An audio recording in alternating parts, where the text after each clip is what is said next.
예, 잘 들었습니다. 카렌 암스트롱의 통찰을 많이 가지고 오셨고, 지금 저희들에게 이제 주셨던 가장 중요한 이슈는 모든 종파의 창시자는, 그러니까 보편주의, 유니버셜리즘, 그러니까 예, 로컬의 자신의 그 인종이나 자신의 지역적 그 특성을 타파하고 전 우주로 포가는 보편주의, 그것이 굉장히 중요하다. 그래서 그렇죠.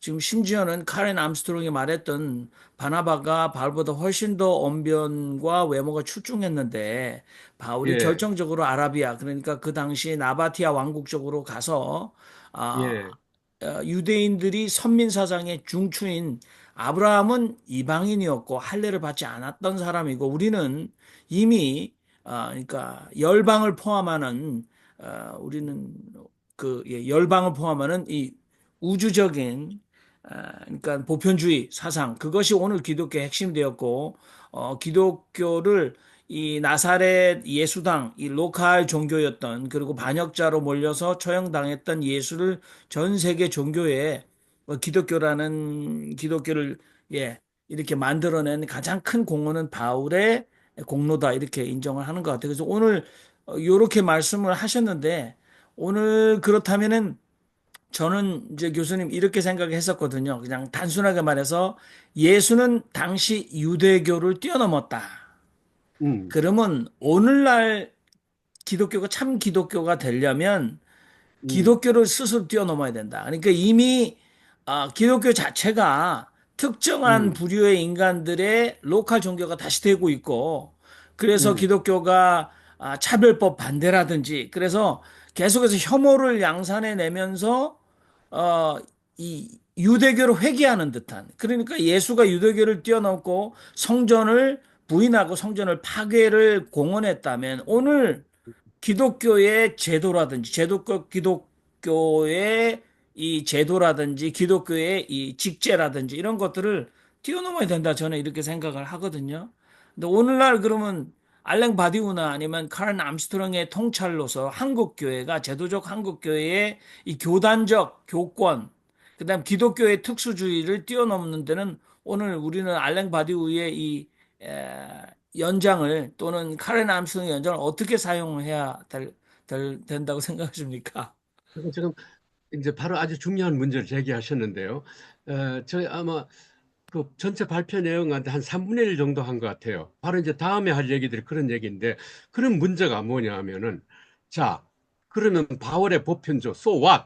뭐 어쨌다는 거야. 한마디로 말해서 미국을 비롯한 구라파의 이 교회는 다 문을 닫는 형편이고, 교회는 전부 슈퍼마켓으로 변하고, 그 감리교만 하나더라도 한 해 미국에서 한 500개 교회가 없어져요.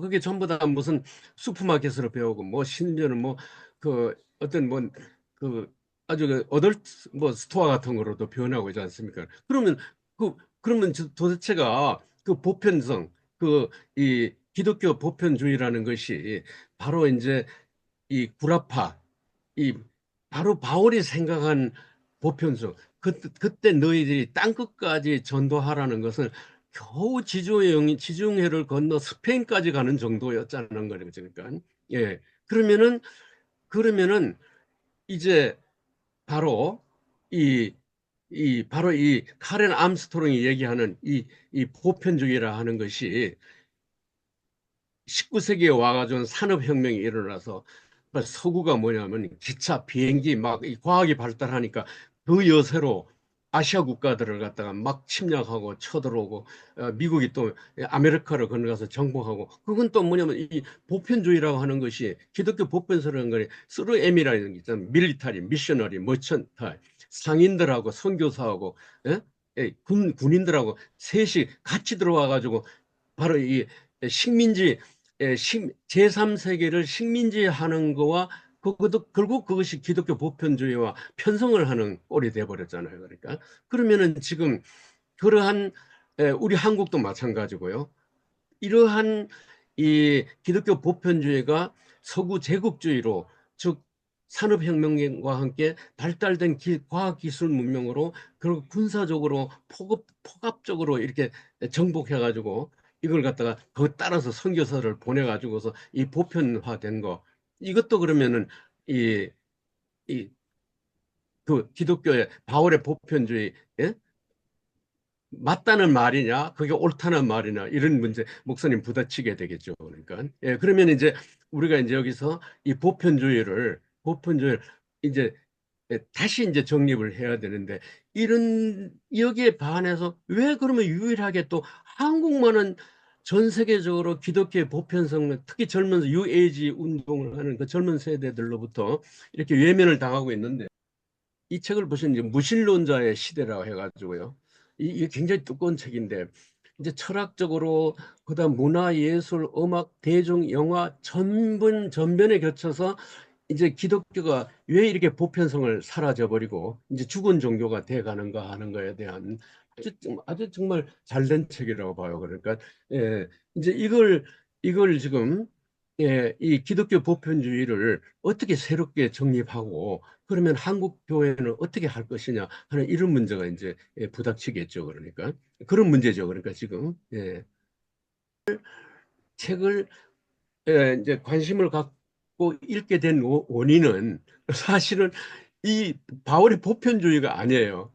그때 이제 제가 여러분 잘 아시다시피 제가 이제 이 미국에서 뭐 10년 공부하고 있는 동안 제가 깨달은 사실은 정말 이 한국적인 것, 이 한국 교회란 게 무엇이냐 하는 저 나름대로의 이제 이 서양 보편주의에 대한 이 회의를 갖고 이제 그동안 계속 써온 책들이 뭐 한철학이라든지 뭐 이런 책을 써오지 않아서 이제 그런 책을 읽다가 이제 카른 암스트롱이 이제 저 마음에 와서 부닥친 거죠. 이것은 뭐냐 하면 바로 뭐냐 하면은 그 이 바울이 이 19년 동안 돌아다녔다고 하는 그 지역은 바로 메소포타미아, 즉 그러니까 티그리스 유프라테스 강 유역, 즉 이 이제 바로 아브라함이 자기 아버지 대로 내려오면서 살던 그 우르라고 하는 지역, 그 우르라는 것은 바로 메소포타미아 유역에 있었던 수메르 왕국의 수도가 우르가 아닙니까? 그러니까 아브라함의 아버지는 바로 그 우르의 슈메르인들이 가지고 있던 신전에 지금 뭐 기독교식으로 말하면 신상을 만드는 직업을 가지고 있었잖아요.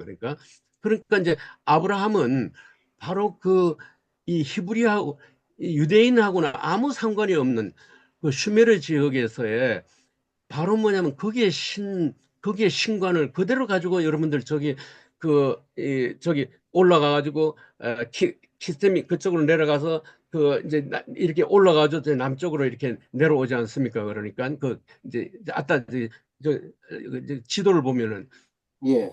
지도가 그, 나오는데 그게 그러니까 초, 그 예, 초승달 그 지역. 과정이에요. 그러니까 아브라함은 뭐냐면은 무슨 신을 가지고 있었냐면은 슈메르 우루인들이 가지고 있던 신관을 가져간 거예요. 그걸 이제 히브리인들이 봤단 말이야. 아, 야, 그 신이 굉장히 좋네. 그 위대하네. 그러니까 자기들이 그전에는 이스라엘 히브리인들을 똑같이 뭐냐면은 송아지 숭배하고 뭐 우상 숭배, 자기들이 뭐 우상을 숭배했는데 바울이 아니 그 아브라함이 말하는 신관을 보니까 아주 위대하단 말이에요. 그러니까 그걸 낼름 받아들인 거죠. 그러니까. 예, 잠깐만요. 예. 교수님, 이 시점에서 우리 김상재 목사님께서 질문을 좀 던져주시면 그거하고 좀 예, 좋은 어, 저기 뭐 토론이 또 진행될 수 있을 것 같아서요. 잠깐만 좀 한번 말씀 좀 들어보시죠. 예. 그 질문이라기보다도 그 이제 제기하신 그 보편주의, 바울이 말하는 기독교 보편주의가 제국주의적 지배 욕구로도 이렇게 이제 오용이 됐잖아요. 예. 그럼 이거를 어떻게 오늘날에 바울이 말한 보편주의 원리를 되살려서 음. 교회도 지배하고 그렇고 식민화하는 것이 아니라 진정한 그 보편의 의미, 모두가 똑같고 모두가 공가능성이라고 하는 그 보편의 정신을 살릴 때에 이제 그 오늘날 기독교가 여전히 어필할 수 있고 또 현대에게도 말 걸게 할 수 있다는 그런 이제 지점을 찾아야 되는데, 그 제가 이야기로는 바울의 보편주의가, 물론 보편주의를 이해하는 여러 입구가 다른데요. 제가 이해한 바울의 보편주의는 먼저는 이제 그 여기 회심 체험이 있겠죠. 어, 지식이나 율법이 아니고 아카데미가 아니고 길거리에서 그냥 벼락을 맞듯이 예, 문자 그대로 저기 뭐지 알랭바디가 말한 것처럼 사건적으로 만난 거잖아요. 우발적인 사건으로. 그런데 그 우발적인 사건에 이제 보편주의에 이해하는 핵심이 있다고 저는 이해하고 있는데요. 그 우발적인 그러니까 지식이나 교양이나 도덕이 아니고 그냥 은혜로 받는 사람의 형편이 어떻든 간에 은혜로 받는 순간에 나의 모든 지배의지 또 내 의를 쌓고자 하는 율법의 권력 욕구 이런 것들이 박살나면서 완전히 이제 은혜가 무엇인가를 기독교식으로 말하면 은혜가 무엇인가를 제대로 깨달은 사람이 이제 저는 바울을 이해하고 거기서 그의 보편적이 났다고 이제 보거든요. 그 이제 저기 알령 바디우가 사실 사도 바울을 쓴 이유도 저는 이제 일단 그 의도를 저는 이제 어떻게 이해하느냐면은 그 알령 바디우는 기본적으로 이제 막시스트죠. 기본적으로. 그런데 이제 그 지금 그 전인화된 자본주의 무신 세상이 이제 세상의 지배자가 됐잖아요. 그런데 이제 그 이 전일적인 자본주의를 대항할 수 있거나 옛날 마크시즘적으로 대항하거나 어떤 대안을 극복할 수 있는 그런 심리 체계가 없는 상황에서 바울이 말한 신학적인 체험, 신학적인 이 체제가 이 현대짐 세계를 전복하거나 대항할 수 있는 어떤 새로운 전선이 된다고 믿는 가운데 바울을 이제 연구한 것으로 저는 그렇게 이해하고 있거든요. 그러면 이제 보편지로 돌아가서 그러면 이제 바울이 이제 강조한 것을 보편은 그거죠. 첫째는 이제 유대인 율법주의를 이제 겨냥한 것이고 아시는 바와 같이 바울이 생각할 때는 율법주의는 또 다른 내 의를 쌓아서 또 자기 권력이 되는 거거든요. 내가 더 도덕적으로 우월한 인간이라고 하는 전형적인 지배형 애고를 축적시키는 그런 경우란 말이죠. 그런 경우는 계속 끊임없이 또 새로운 지배와 차별을 만들어내는 아주 그런 것이다. 그 보편이 아니다. 특수한 것이죠. 그런 것으로는 율법주의를 유대주의를 벗어날 수가 없고 그런 측면에서 보편이고 두 번째는 그 다음에 이제 로마 사회에 대한 말걸기죠. 로마도 율법주의 못지않게 아주 계급적이고 아주 그냥 차별과 배제의 체제로 돼 있잖아요. 그러면 이제 바울이 말하는 보편주의로 들어가면은 로마 사회 전체 애고 자체를 로마인들 애고 자체를 근본적으로 허물어 볼 수 있는 그런 그 출구가 되거든요. 그래서 그런 측면에서 첫째는 유대 율법주의를 벗어나고 두 번째는 로마의 그 세상성, 지배와 차별 기제로 작동되는 권력의지, 권력적인 자아를 내부에서 완전히 폭파시킴으로 말미암아 로마인이든 야만인이든 유대인이든 비유대인이든 모두가 똑같이 하나님 앞에서는 공가능성의 자리로 보편적으로 된다는 그 지평을 열면서 이 세상에 대항할 수 있는 어떤 그런 전선이 된다고 이제 믿는 가운데 제가 이야기하는 사도 바울이라는 책을 쓰면서 논리를 전개했는데 그 사도 바울에 보면은 알렌바도에 이런 문장이 있거든요. 바울에게 지식이라는 형상은 그 자체가 율법의 형상과 마찬가지로 옛 속의 형상이다. 이 무슨 말인가 하니까 율법이 옛 속의 형상이잖아요. 바리새인들이 자기 율법을 준수하는 자기 의로 말미암아 일반 평신도를 지배하고자 하는 지배 형상이죠. 지식도 마찬가지입니다. 내가 유식하고 좋은 학교를 다녔다고 하는 우월감을 통해서 그러지 못한 사람을 지배하고자 하는 지식은 근본적으로 차별과 지배 욕구를 갖고 있거든요. 그래서 바울이 말한 보편은 이런 지배 형상으로는 하나님 의를 이루지 못한다. 그러니까 일단 우리 마음속에 작동되고 있는 이 지배적 욕구적인 자아를 내파하고 모두가 똑같다. 하나님 앞에서 라고 하는 하나님의 공의가 드러날 때 이게 이제 보편성이라고 저는 그렇게 이해하고 있거든요. 그러면 이제 이런 보편성을 이렇게 이해한다면은 식민화하거나 지배하거나 서구의 어떤 폭력이 일어날 수가 없는 거죠. 이해했다면은. 그러면 오늘날에도 바울이 그때 이제 세계성을 확보한 것도 로마인들은 유대인뿐만 아니라 로마인들도 철저하게 지배 체제잖아요. 그런 지배적 자아 자체를 근본적으로 부수어야 이제 보편이 가능하는 이야기죠. 그러면 이제 이것이 오늘날에도 정말 통하는 보편적인 의미가 뭐냐면은 그죠. 지금 친자유주의 자본주의 질서 자체도 철저하게 위계적이고 지배적이거든요. 네. 그러니까 어떤 경제적 우위라든가 지식의 우위라든가 학력의 우위를 통해서 다른 사람을 지배하고자 하는 지배적인 자아가 그대로 작동되는 이 세상이 이 세상성이라는 말씀이죠. 하다못해 교회마저도 가진 교회의 크기, 부를 가지고 교인들까지도 이런 지배적 자아에 잠식되어 있으니까 이게 그냥 딱 개판이라는 이야기죠. 그래서 바울이 말한 보편이 이런 측면에서도 오늘날 교회가 이 바울이 이해한 보편만 이해해도 지배하거나 이 에고 자체를 모두를 똑같이 대하는 이런 자기 존중감과 이게 사랑으로 이게 작동이 되는 거죠. 바울이 그래서 저는 개인적으로 그 사도 바울을 읽으면서 바울이야말로 정말 어느 신학자보다 뛰어난 신학자고 심지어는 어떤 복음주의 신학자보다 더 복음적이다. 저는 그렇게 이해를 했는데 오늘날에도 이 바울의 보편주의를 생각하면은 진짜 엄청난 파괴력이 있는 거죠. 이런 측면을 살려서 교회가 다시 겸손해지고 작은 자의 편을 들고 그렇게 해서 모든 사람을 차별하지 아니하고 모두를 하나님 앞에 공가능성으로 인도할 수 있는 이 공공성을 유지한다면은 여기 이제 또 희망이 있다고 저는 그렇게 저는 어쨌든 바울의 보편을 그렇게 이해했습니다. 이 알랭바디오가 이해한 바울의 보편이라면 이건 이제 교회도 할 말이 많고 그리고 앞으로도 가능성이 있을 것이다. 저는 그렇게 기대합니다. 네. 선생님, 오늘 제가 잘 모르는 주제에 대해서 아주 말씀 잘 들었고요. 아주 좋은 공부했습니다. 제가 들으면서 그냥 얼핏 드는 질문을 뭐 간단히 제가 이제 김성목 목사님은 질문하라고 던지신 것 같은데 하나는 바울이 아라비아에 19년 정도 가 있었을 거라고 말씀을 뭐 19년이어도 좋고 15년이어도 15년이라 하기도 하고 19년이요. 예. 네네. 그래, 아무래도 좋은데, 이게 짧지 않은 시간인데요. 이게, 그러니까 자기가 선교한 거기보다 더 길어요, 사실은. 네네네.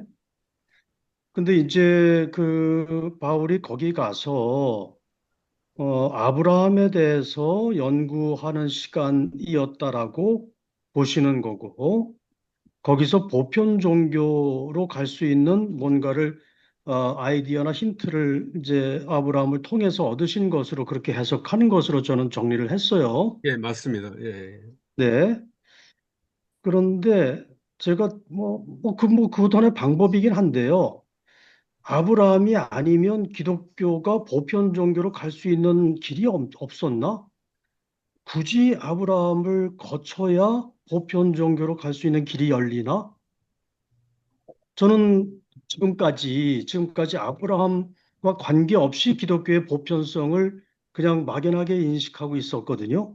굳이 아브라함이라고 하는 매개물을 굳이 거치지 않더라도. 아니, 바울이 아니에요? 아브라함이 아니고 바울.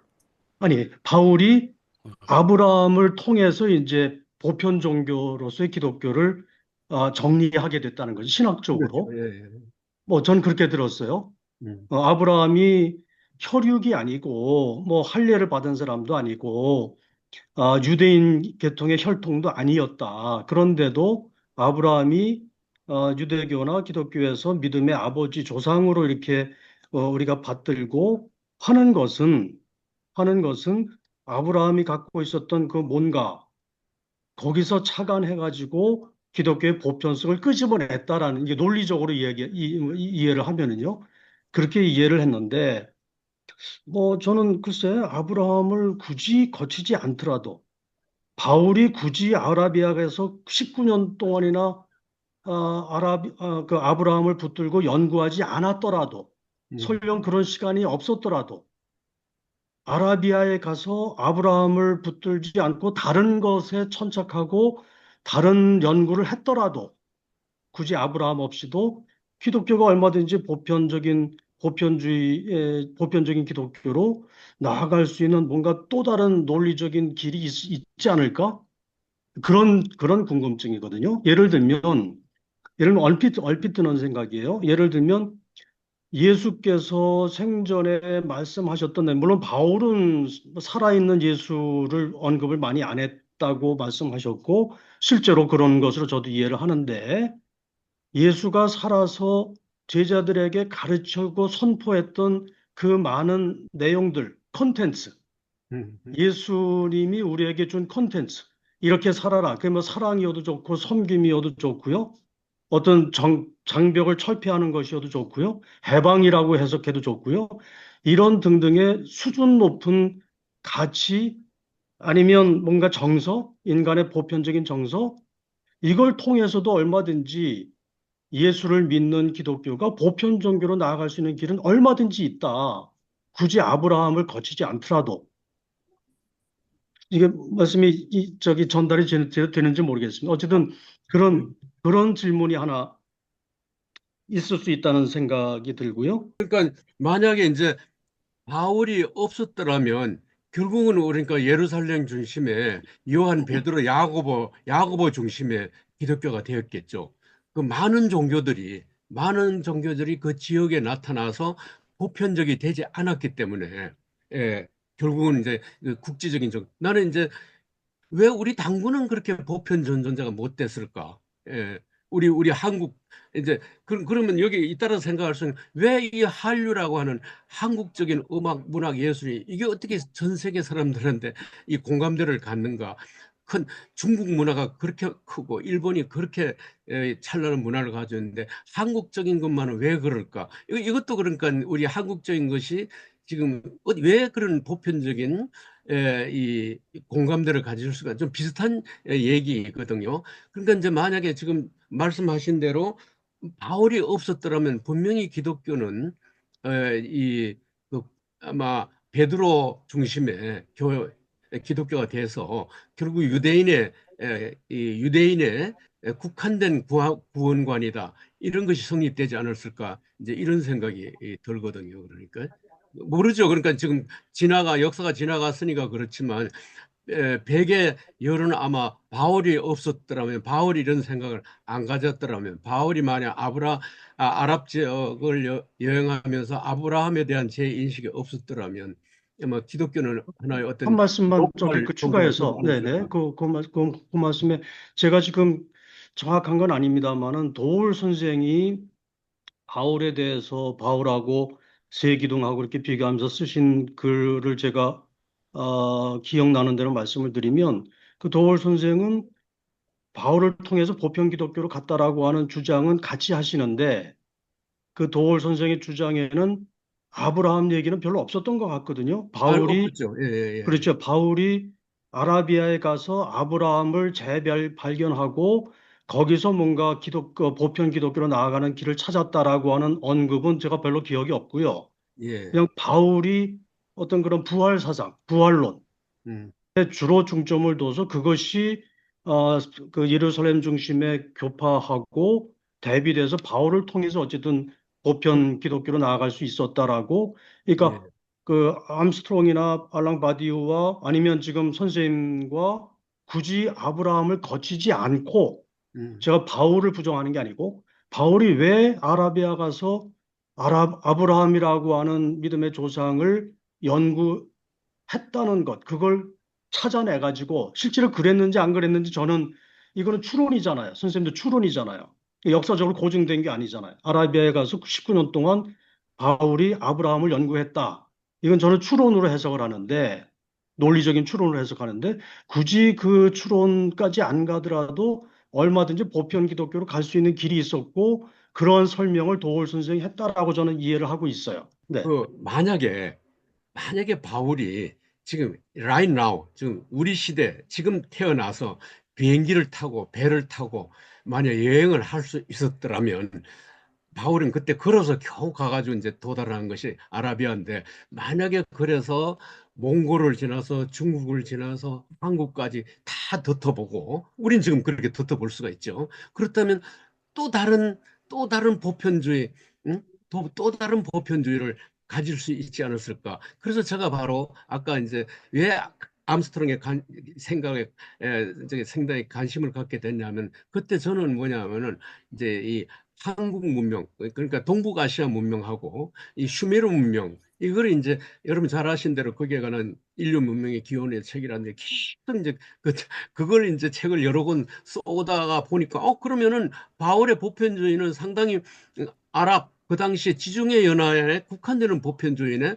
바울이 만약에 이제 이 동북아 일대나 다 덧터 다녀봤더라면 아마 그건 진정한 우리 한류 같은 그런 보편성을 갖는, 그 지역에 따라서 지금 이 기독교가 중국이나 일본만 하더라도 그 체질에 얼마나 안 맞아가지고 잘 받아들이지 않잖아요. 그러니까 그러면 왜 독특하게 한국만 이렇게 새벽 기도까지 막 교회 헌금이 11조가, 저도 여기 과천에는 조그만 교회 나가는데 몇 사람 안 돼요. 한 주 헌금이 200만 원이 나오더라고요. 내가 볼 땐 도저히 그렇게 낼 수 없는데, 이게 그러니까 이게 그러면은 이게 이 바울의 보편성은 그 당시 결국은 이제 지중해 연안에 국한되었고, 또 다행인지 불행히 로마가 이 지중해 연을 비롯한 이 구라파를 다 지배하고 있었기 때문에 그게 이제 기독교가 국교가 되고, 이러다가 이제 18세기, 17세기 산업혁명이 나가지고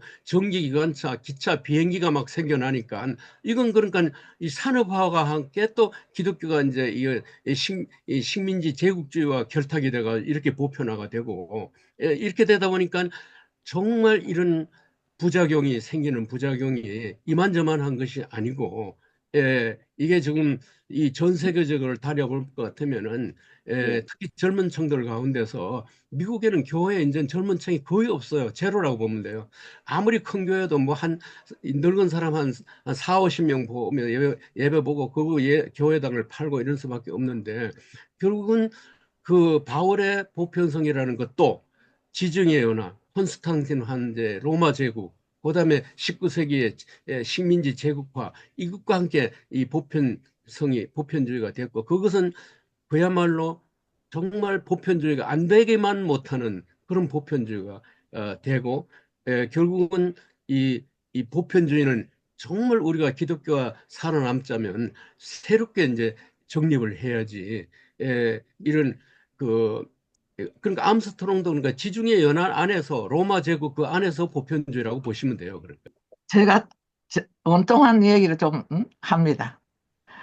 여기에 저는 참석하는 것이 굉장히 행복합니다. 왜 그러냐면은 모든 분들이 각자가 자기가 이렇게 생각한다 하는 것을 자신 있게 얘기할 수 있는 분들이 여기에 모여졌기 때문에 그분들의 얘기를 들으면서 제 스스로 속에서 저도 그런 주장을 하고 살아왔다고는 보는데 결국은 제 스스로가 다시 깨달은 것은 오늘의 이야기 속에서요. 다시 깨달은 것은 우리가 기독교도 그렇고 다른 종교도 그렇고 어쨌든 하나님이라는 존재가 그렇게 한문으로 이것이다 하고 말할 수 있는 그런 존재가 아니시다. 맹인들이 곡길이 있는데 가서 곡길을 배웠다 해서 와서 전부 다 곡길의 부분적인 얘기를 곡길은 이랬다 이랬다 하고 보고했던 것과 어디가 다를까. 죄송합니다. 이런 이 나이 드는 사람의 얘기라고 생각하고 들으시기 바랍니다. 우리 기독교에 문제가 있는 것은 우리는 절대로 이것이 옳다 하는 것은 내가 할 수 있는 거지만은 그것이 전체가 그렇게 생각해야 한다고 강요할 수는 없는 것이다. 만일 그것이 그렇게 기독교가 해왔다면 기독교가 망하는 것이 마땅하다. 그것이 하나님을 아는 방법이 각자는 자기가 아는 대로만 만족하고 행복하면 좋겠습니다. 죄송합니다. 네, 감사합니다. 하여튼 새로운 지평, 새로운 세계를 생각할 수 있다는 것은 굉장히 축복이고 참 희망인 것 같습니다. 이게 제가 보기에는요, 우리 안목이 너무 좁고 시야가 좁아서 우물 안에 가둬서 다 생긴 문제인데 사실은 창세기에 보면은 나오잖아요. 갈대아 우르의 우상 섬기는 사람을 하나님이 뽑아가지고 정복하고 다스리고 세계를 인도하는 그, 한 가정의 아버지가 아니라 천만인의 아버지, 백만인의 어머니. 이것이 성경의 스케일이잖아요. 근데 제가 보기에는 기독교가 우물 안에 자기의 세계 속에 갇혔을 때는 망하고 하나님의 차원으로 블루오션으로 갈 때는 이것은 흥하는데 창세기에는 이미 전 세계를 품고 우주의 별과 이런 이제 같은 그런 차원을 말하고 있거든요.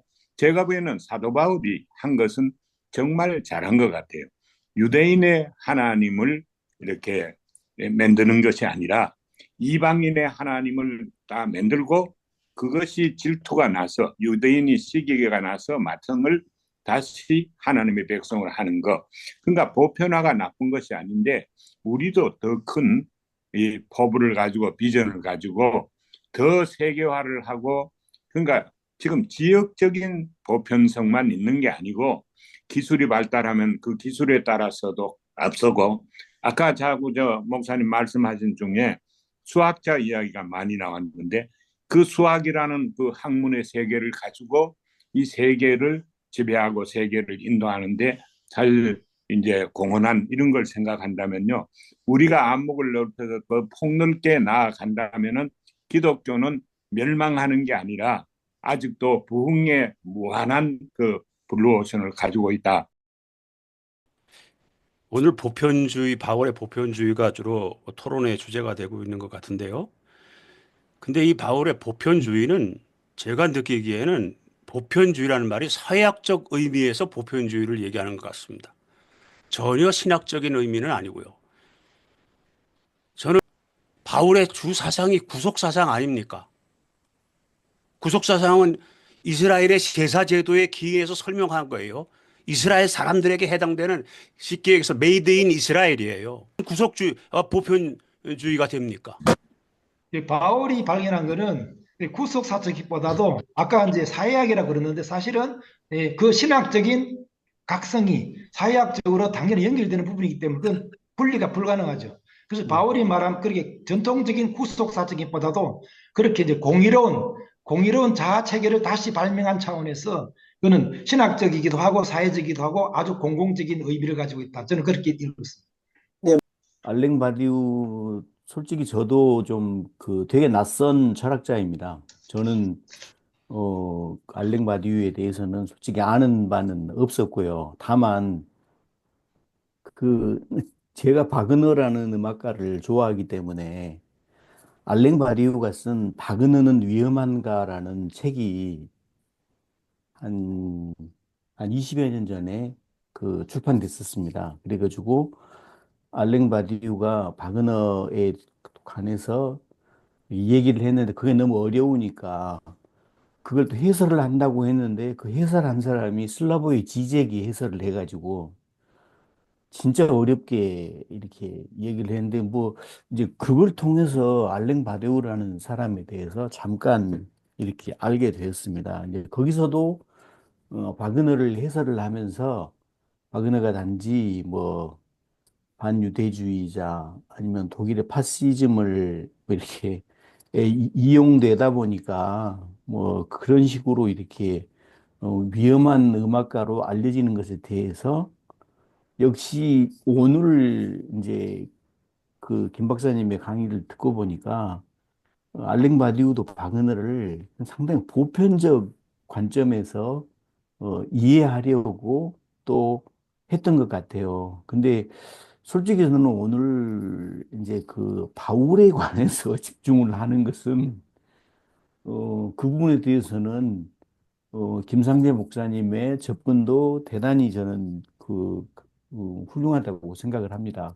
충분히 가능성이 있다고 현대 교회의 입장에서 보면 가능성이 있다고 생각하지만 또 과연 그게 사회적이냐 신학적이냐 그런 부분에 있어서는 저는 상당히 지평수 목사님의 의견에 많이 공감이 가는 바이거든요. 또 홍덕률 교수님께서도 지적해 주신 것처럼 과연 그러면 바울의 보편주의가 반드시 아브라함에 관한 천착이 있었어야만이 가능했느냐 이런 부분도 되게 오늘 참 이렇게 어느 때보다도 강의가 재미있고 저에게 많은 도움을 주었던 것 같습니다. 지금 바울 당시의 바울 복음의 혁명성은 갈라디아에서 유대인이나 이방인이나 그다음에 자유인이나 종이나 남자나 여자나 그리스도 안에서 차별이 없다 하나다. 요거는 바울의 사상의 핵심의 유니버셜리즘의 핵심인 것 같아요. 근데 이제 식민주의 말씀하셨는데 그 웨스트 아프리카 그 선교사에 나타난 영국의 선교사들이 이제 이 아프리카 흑인들에게 우리는 우주적 하나님을 너희들에게 소개해 주겠다. 너희들이 섬기고 있는 그 신은 우상이고 너희들 지역신이다. 그래서 아프리카 추장이 지혜로운 추장이 전 그 자기 부족들을 다 기독교인으로 개종을 시켰죠. 뭐 얘기가 빨리 진행되면. 그런데 얼마 지나지 않아서 추장이 아프리카 선교사에게 반론을 제기하죠. 너희들이 우주 만물을 다 지으시고 온 열방을 포괄하는 이 유니버셜 갓을 모시고 왔다고 했는데 내가 알기로는 내가 경험해 보니까 니들이 가져온 종교는 니네 백인만을 위한 종교지. 너희 특수주의죠. 니네 백인들만 위하고 네 백인들의 배를 채우는 종교지. 우리가 섬겼던 웅쿨루가 진정한 유니버셜한 갓이다. 이렇게 얘기해서 그 영국의 왕립 선교 대회를 첫 번째 했을 때 많은 선교사들이 와서 우리가 아프리카에 갔더니 하나님이 이미 그쪽에서 계셨다라는 보고를 하지 않습니까? 그래서 저는 바울의 혁명성은 아까 유대인이 첫 번째 카테고리로 들어가지 않습니까? 그러니까 바디우나 카렌 암스트롱은 철학적으로 그런 분리를 굉장히 강력하게 사상적 도구로 사용했다고 보고요. 저는 이제 알랭 바디우나 이 사건을 지금 아까 김상재 목사님 말씀하셨지만 저는 한국으로 가져오면 전태일 사건 아까 바디우의 사건을 얘기한다면 우연적 사건이라면 전태일 사건이야말로 한국 기독교를 깨어나게 했던 사건이라고 저는 보고요. 그 다음에 지금 그래서 민중신학자들이 결국 전태일으로 깨어났지만 아까 그 유니버셜리즘을 가지고 얘기한다면 아브라함의 갈대우르의 하란에서의 신관 뭐 우상을 가지고 있었다라고 얘기하지만 저는 그 유대교를 뛰어넘기 위해서 한국적 상황으로 온다면 오히려 이제는 다석 유용모의 유불선의 통전 통합 그것이 오늘 한국적 기독교 한국적 보편주의를 회복할 수 있는 굉장히 중요한 연구다 이렇게 생각이 됩니다. 저는. 그 요한복음하고 바울을 이제 로마서를 좀 생각을 한다면 요한복음은 인사이드 아웃 아닙니까? 그 헬라 세계를 향해서 이렇게 센트리페트랄한 그 이제 그 관점으로 말을 하고 근데 요한은 말하잖아요. 그것이 룰러가 아니고 지배가 아니고 그 보편성은 그건 목자가 파스토랄한 거다. 그러니까 이제 그런 이 바울 같은 센트리푸갈한 이거를 우리가 이것도 필요한 거지만은 센트리페트랄한 거 이걸 생각하고 룰라로서의 보편성도 생각하지만은 파스토랄한 그런 보편성을 생각한다면은 한국같이 기독교에 문제가 있는 것도 어느 면에 그 해결점이 희망이 좀 보이지 않겠나 그런 생각도 좀 듭니다. 예. 근데 여기서 한 가지만 그 말씀드리고 싶은 것은 보편성이라고 얘기를 합니다만은 사실은 한자의 보편성 가지고는 유니버설리티라고 하는 말의 그 의미가 제대로 전달이 안 돼요. 유니버설리티는 글자 그대로 하면은 전 우주를 하나로 한다는 그러한 뜻이 있거든요. 근데 그래서 어떤 면에서는 전체주의적이고 그리고 어떤 면에서는 제국주의적이고 어떤 점에서는 그것이 그 하나의 그 타자 부종, 타자 배제라고 하는 측면이 있어서 유네스코가 주최하는 세계 철학자 대회를 제가 몇 번 그 참석하면서 거기서 얘기한 겁니다만은 유네스코가 오랜 동안 세계 철학 대회를 거치는 가운데 그 한 가지 생각한 것은 유니버설리티라고 하는 말은 침략적이고 제국적이기 때문에 좋지 않다. 그래서 그거에 대해서 그 또 한쪽에는 이를테면 그 particularity 혹은 스페셜리티 혹은 로컬리티 뭐 여러 가지 의미가 말이 있습니다만 그거하고 대칭하는데 그 양쪽을 이렇게 서로 소통을 시켜서 그래서 새로운 차원을 연다고 할 때 트랜스버설리티라고 하는 말을 썼거든요.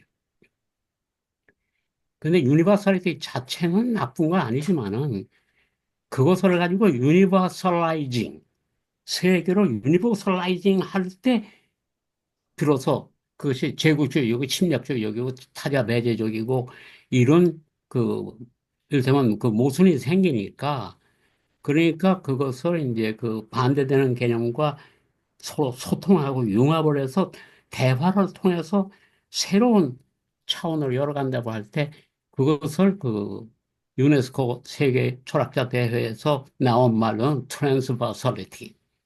그, 네, 고맙습니다. 예. 그래서 기독교가 앞으로는 유니버설리티로 유니버설리티를 정립하는 건 괜찮은데 그거를 타자를 향해서 일방적으로 주장하는 유니버설라이징은 네, 좀 우리가 지향하고 네, 그때는 트랜스버라이징 우주와 우주로 서로 소통하는 기독교 우주와 이를테면 유교의 우주 혹은 도교의 우주 혹은 힌두교의 우주 혹은 이슬람교의 우주를 서로 소통하는 트랜스버설라이징이라는 것이 필요하다는 것이 이제 그 오랜 동안 유네스코가 중심으로 해서 세계 철학자 대회를 열어서 세계 각국을 다니면서 그 열었던 철학자들의 모임의 일종의 그 성과였습니다.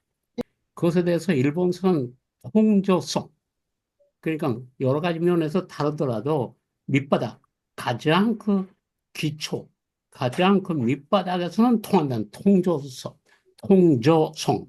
네. 근데 저는 그렇게 해서는 그 원뜻이 나타나지 않기 때문에 상관 연동성이라고 하는 말로 이제 번역을 해서 그 공공철학을 쭉그 정리해봤는데 아까 공공성이라고 하는 말을 말씀하셔도 저는 그것이 과연 그 말씀하신 분의 의도가 어디에 있는지 몰라도 공과 사와 공공이라고 하는 세 차원에서 공적인 것과 사적인 것 사이를 서로 매개하는 공공성이라고 하는 건데 우리나라에서 하는 공공성은 공적인 것과 구별이 잘 안 돼요. 그러니까 그렇게 되면 또 유니버설리티하고 비슷하게 얘기가 돼버려서 그래서 우리나라 뭐 한국이 다 그렇지만 신학이 특별히 아까 그 신학적인 건 아니지 않느냐 하는 말씀도 나왔는데 저는 신학적이라고 해서 반드시 다른 건 아니고 그 공통점도 있으니까 그러니까 한국의 신학은 고맙습니다. 유니버설라이징이 아니라 트랜스버설라이징 쪽으로 네, 좀 좋겠다. 이제 그런 생각입니다. 예. 예, 저는 예, 행운이 해- 행운이 있는 사람입니다. 왜? 그 유교적인 아버님 또 도교적이고 그런 어머님 밑에서 자라다가 카톨릭이 돼서 또 프랑스에 오니까 프랑스 사람들은 동양을 정말 몰라요. 그러니까 우리가 그런 그 우주적인 이 카톨릭을 알아야 무슨 인간이 되는 식으로 우리를 좀 동양인을 무시했던 게 아주 도처에 깔려 있고 또 사도신경에도 그래. 우리가 그, 그 유니버설리즘을 계속 하여 카톨릭이 유니버설이다. 근데 카톨릭 그 누구도 그걸 고쳐야 된다는 말을 안 해.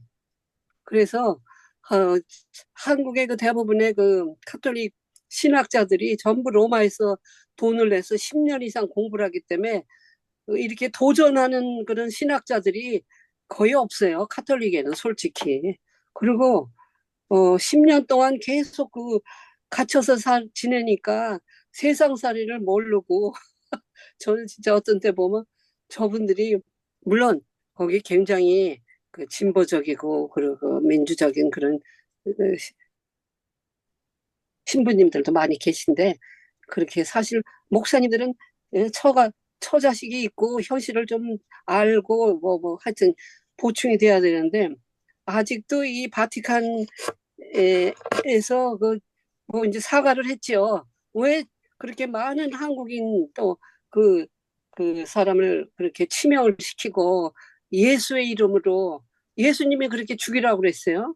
그러니까 그 자기들의 그 하나의 권력이지 종교가 권력이 돼서 그게 싸우고 죽이고 뭐 성인 만들고 그 성인 품에 올리는 거 저는 별로 찬성하지 않아요. 근데 그 성인 품에 올리기 위해서 카톨릭이 얼마나 많이 돈을 들이고 저는 그거 필요 없다고 생각하는데 그걸 계속 지키고 있고 그 뭐 지금 김수환 그 추기경님을 성인으로 모시겠다고 대한민국 카톨릭에서는 돈을 엄청 붓고 그냥 기적을 만들고 저는 이게 이 카톨릭의 이게 그 제도화된 그런 거 저는 찬성하지 않습니다. 그리고 그 프랑스의 그 유명한 그 작가 미셸 우엘백도 그랬어요. 유럽 특히 프랑스는 완전히 뒤집어 엎어야 된다. 철학도 없고 신앙도 없고 그 세상 돌아가는 거 보니까 지금 굉장히 병들어 있는데 여기 사실 그래요. 지금 교황도 새로 뽑히고 이랬지만 이 진짜 노인들을 위한 그래서 내가 성당을 가면은 너 노인이니까 성당 가지 젊은이들 참 이걸 이제 안 믿어. 그래서 어떤 통일교 믿는 애를 한번 제가 만나서 얘기를 했어. 너는 어떻게 통일교가 됐냐 그랬더니 나는 카톨릭을 믿지 않는데 통일교 가면은 부모를 공경하라.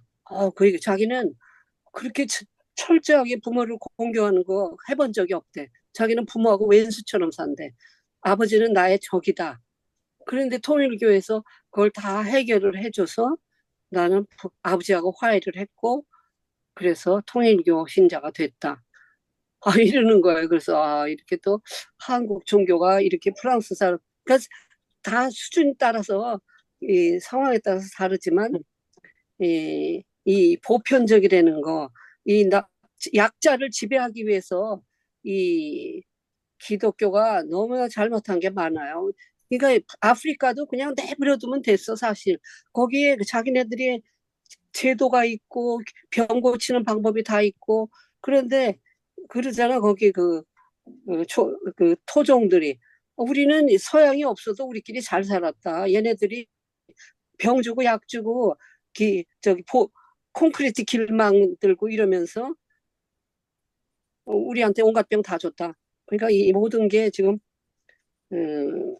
새로 봐야 돼요. 그리고 또 하지만 하느님을 체험한 사람은 있어 또 따로. 이거는 정말 그건 설명이 안 돼요. 그렇기 때문에 저는 신학자들을 굉장히 존중하고 존경하고 아까 사도 바울의 보편주의 또 우리 지금 신학자분들의 말씀 그리고 또 이런 게 있어요. 남자들이 보는 그런 그 신학관, 철학관하고 이 단수세포인 여자들이 보는 거하고 너무 달라. 여자들은 그저 기복신앙 우린 잘되게 해주세요.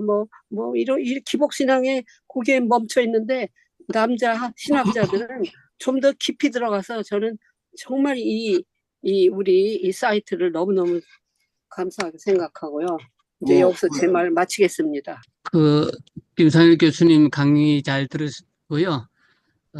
대학원 때 한해 신학을 잠깐 본 적이 있는데 오래 기억이 잊어버렸는데 오늘 바울의 이 보편주의 기원에 대해서 교수님께서 그 바울의 보편주의의 그 이유의 근원을 아라비아 15년 동안에 살았던 경험에서 찾고 있다라고 이렇게 이야기를 하면서 알랭 바디우와 그 다음에 그 카렌 암스트롱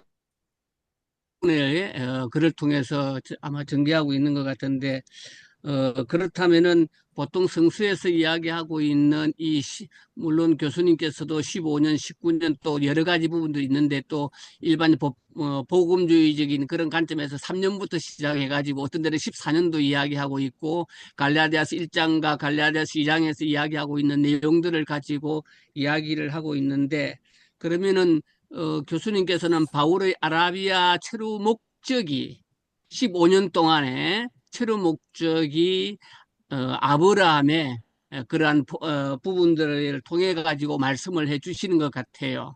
근데 그 부분들의 여러 가지 이유들이 있는데 오히려 모세에 대한 것들보다는 아브라함에 대한 포인트를 케렐 암스트롱의 그 이유를 근거로 해서 말씀을 해 주시는 것 같은데 과연 그런 15년 사이 행적을 유추해 갔을 때 일반적으로 이집트 위에 있는 그런 것들하고 그 바빌론에 있는 그러한 우루 지역을 놓고 봤을 경우에 그 부분들을 이렇게 교차적으로 이야기할 수 있는가 하는 의문들이 좀 들었습니다. 한정현 선생님 얘기가 저도 프랑스에 사돈이 있는데 프랑스 사돈인데 거기는 루르드 쪽인데 천주교에 대해서 상당히 호의적이고 나름대로 그 밝은 그러니까는 좀 개혁된 사상을 갖고 있고요. 그 다음에 프랑스 자체 프랑스 천주교의 제일 문제는 파리 외방선교회에서 많은 그러니까 식민지에 대해서 많은 착취와 그 갈취를 했고요. 그 다음에 말씀드리는 건 우리 김 박사님한테 말씀드리는 게 뭐냐면 지금 상태를 봤을 때 그 아브라함은 그 수메르인이 확실하고요. 수메르 인해서 갖고 있던 여러 가지 사상들, 그러니까 뭐 갈게메시라든가 뭐 그런 것도 있는데 지금 그것이 내가 봤을 때 지금 이 바오로 이 사도들 요때 상황이 지금의 이슬람 쪽의 사상, 그러니까는 이슬람의 원리주의와 그 다음에 이슬람의 보편주의와 상당히 궤를 같이 하는 것이 많은 것 같아서 거기에 대해서는 어떻게 생각하는지 한번 들어보고 싶습니다. 그러면 so what 아브라함이 어떻다는 거냐? 즉 아브라함이 가져온 것은 철저한 가부장적 신입니다. 예, 아브라함의 신은 절대 여성 신이 아니고 남자 신입니다. 예, 이게 문제입니다. 그러니까 아브라함의 가지고 있던 신과는 지금까지도 바로 이제 이 대문명의 전환점에 있어서 이 기독교가 지금 여러 문제에 대해서 대답을 했는데 몇 가지 지금 성경적으로 구약이나 신약을 통틀어서 대답을 못하는 문제가 몇 개 있어요. 그것이 바로 뭐냐면 페미니즘 문제예요. 그러니까 이게 성경, 구약, 신약 어디를 찾아봐도 페미니즘에 대해서 대답을 줄 수 있는 구절이 별로 없어요. 그러니까 그리고 바로 이러한 가부장제적 신은 남성신 이걸 확립한 사람이 누구냐면 아브라함입니다. 그러니까 그러면 바울의 그러면 아브라함의 보편주의 뭐 어떻다는 거냐 하는 이런 문제가 생기게 되는 거죠. 그러면은 아브라함이 살던 그 갈대아 우르 지역에는 니누르삭이라고 하는 창조 신도 여신이고 말이죠. 그다음에 엔닐, 엔키, 그 당시 주신들은 전부 다가 여신들이에요. 메소포타미아에 있던 신들은. 그러면은 바로 그 여신들을 다 청산을 하고 바로 신은 아버지 남성신이라는 것을 수립한 이것이 바로 아브라함의 신관이에요. 그러니까 이제 김익원 구약성서를 쓰신 분 같은 분은 바로 그러니까 이러한 그러니까 이제 바로 아브라함의 토착적인 것까지도 가져와서 자기 신을 만들 정도니까 우리 한국 사람은 한국적 시각에서 신관을 만들어야 되지 않느냐. 이제 이런 얘기를 하면서 아브라함이 가지고 있던 남성신에 대한 문제는 전혀 문제 제기를 하고 있지를 않거든요. 그러면은 아브라함의 이러한 또 신은 거슬러 올라가면 결국 6세기경에 예언자들 사상 속에 있습니다. 사실은 이 보편주의라는 것은 아모스, 예레미야 같은 이런 그 대예언자들 속에 이미 그러니까 이 유대교 보편주의가 싹트기 시작을 했어요. 그렇지만 그들에게 한결같이 공통적인 것은 그 신들이 남성 신이었다고 하는 거. 그러니까 이 아브라함의 보편주의의 이러한 문제, 이 페미니즘 문제를 어떻게 이제 해결할 것이냐. 이것은 곧 연관에 대해서 신관에 있어서 어떻게 이 신을 여성신이라고 할 수 있겠는가 하는 이런 문제. 그다음에는 세 번째는 이 생태계의 문제.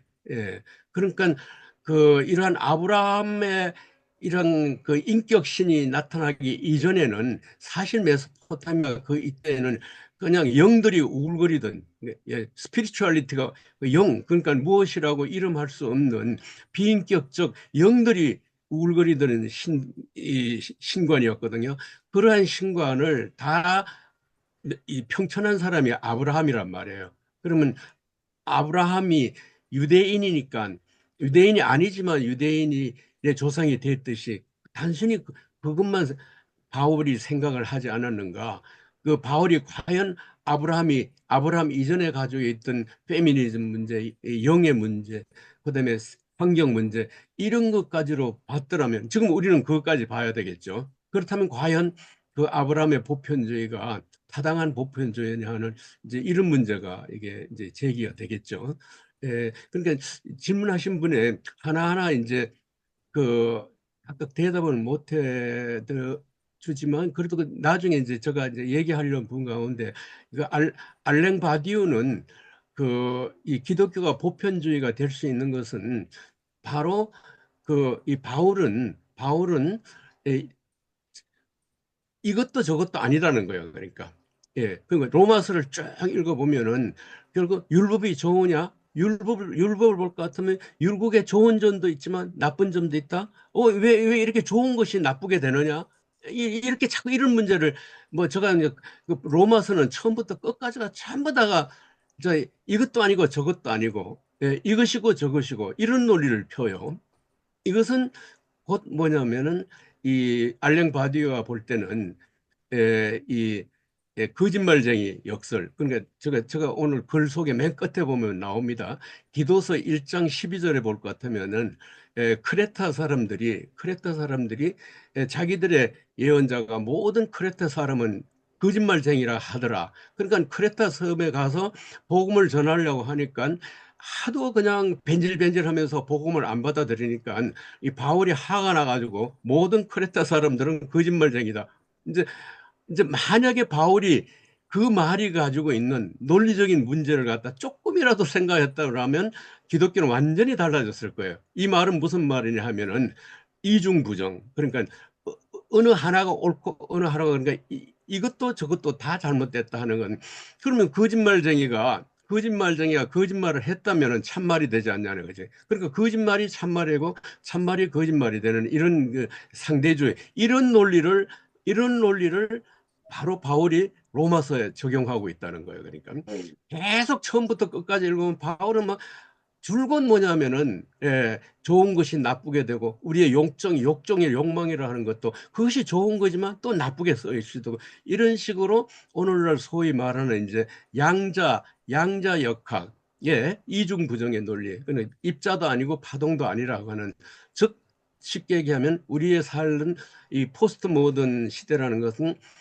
비결정성 무엇이라고 이렇다 저렇다 결정할 수 없음 불확실성 이것이 확실하다 저것이 확실하다고 할 수도 없음 그다음에 이 비명명성 이름을 붙일 수 없음 무엇이라고 이름을 붙였다면 벌써 그 이름은 타당한 것이 아니 되는 그러니까 그 비명명성 비결정성 불확정성 이 시각에서 바울이 율법을 보았다는 거예요. 그러니까 무슨 아시겠죠? 그러니까 이게 절정에 이르러서 이제 로마서 8장에 가면은 바로 뭐냐면 이것도 저것도 아니니 이 오라 나는 공고한 사람이로다. 누가 이 사망의 골짜기에 나를 구원하랴.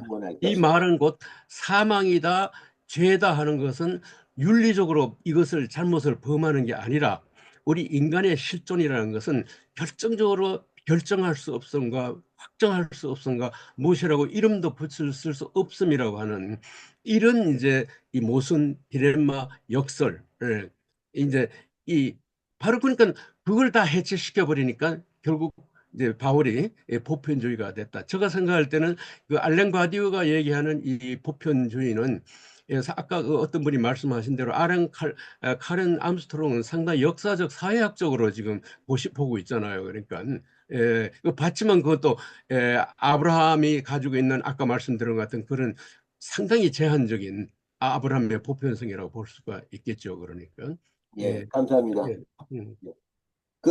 오늘 저희들은 알랭 바디우의 관해서 코끼리가 이렇게 더듬듯이 장님이 코끼리를 더듬듯이 그렇게 부분적으로 봤다고 생각합니다. 하실 수만 있다면 좀 한 달에 한 번 정도씩 저희들을 위해서 시간을 좀 내주셔서 이렇게 알랭 바디우를 중심으로 한 이 철학을 점점 좀 깊이 있게 나갔으면 좋겠습니다. 오늘은 제가 사회를 봤는데 다음에는 우리 정영민 목사님이 더 세련된 사회를 보면서 우리 김상일 박사님의 이 강의를 계속 좀 진행해서 한 4-5차례를 통해서 완전하게 좀 이해하고 한국 기독교 교회의 혁신을 이루어 나가는 원동력으로 좀 받았으면 합니다. 이상으로 오늘 모든 세미나를 마치도록 하겠습니다. 참석해 주신 여러분 고맙습니다. 박수 좀 해주시죠.